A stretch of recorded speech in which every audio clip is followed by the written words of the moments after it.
prezadas crianças, prezada mãe, prezadas irmãs, louvado seja nosso Senhor Jesus Cristo. Para sempre seja louvado nossa Mãe, Maria Santíssima. Paulo e Barnabé voltaram uma segunda vez no sábado seguinte para pregar na sinagoga da Antioquia da Pisídia.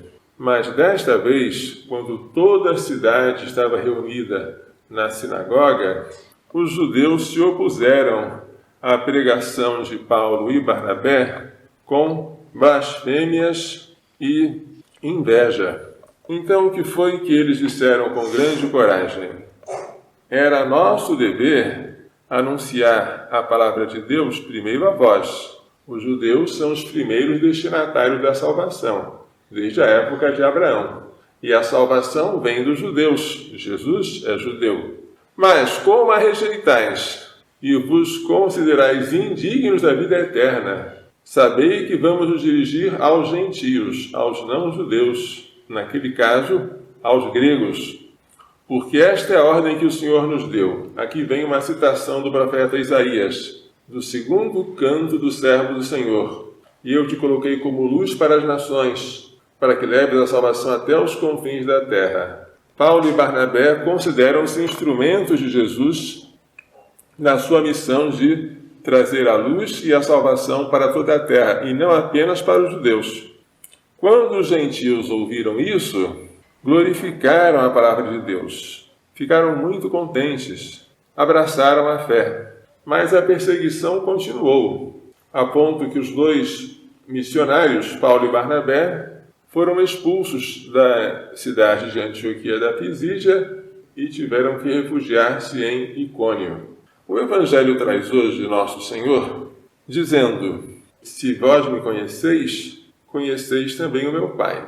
E desde já o conheceis e o vedes. Mas Filipe pede: Senhor, mostra-nos o Pai, e isto nos basta. Filipe está querendo alguma coisa fulgurante, com fogo, nuvem, terremoto, trovão, como eram as teofanias do Antigo Testamento. Mas Jesus responde: há tanto tempo estou convosco e não me conheces, Filipe? Quem me viu, viu o Pai. Como é que tu dizes, mostra-nos o Pai? Não acreditas que eu estou no Pai e o Pai está em mim?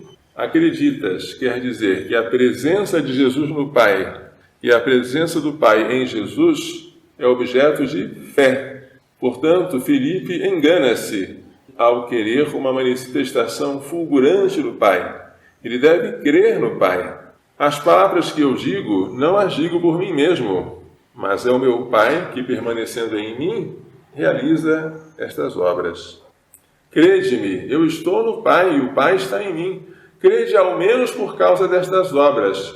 As obras são os milagres que Jesus faz. Mas ele diz que aquele que crer nele fará as obras que ele faz e fará ainda maiores, porque ele irá para o Pai.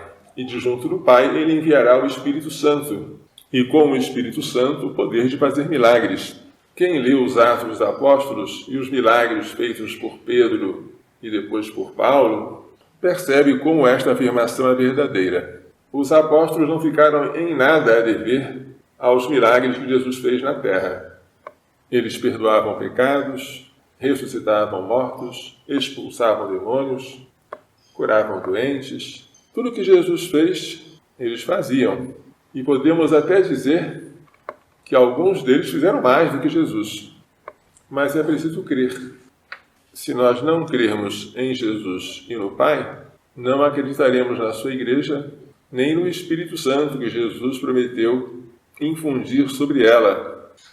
É preciso ver o Pai em Jesus e é preciso ver em cada próximo o próprio Jesus. E na igreja é preciso ver Jesus, sobretudo no Papa. O Papa era chamado por Santa Catarina de Sena o doce Cristo na terra. Que a nossa fé seja capaz de tudo isso, para que por meio dela Deus opere maravilhas em nós.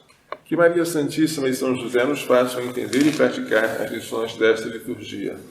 Louvado seja nosso Senhor Jesus Cristo.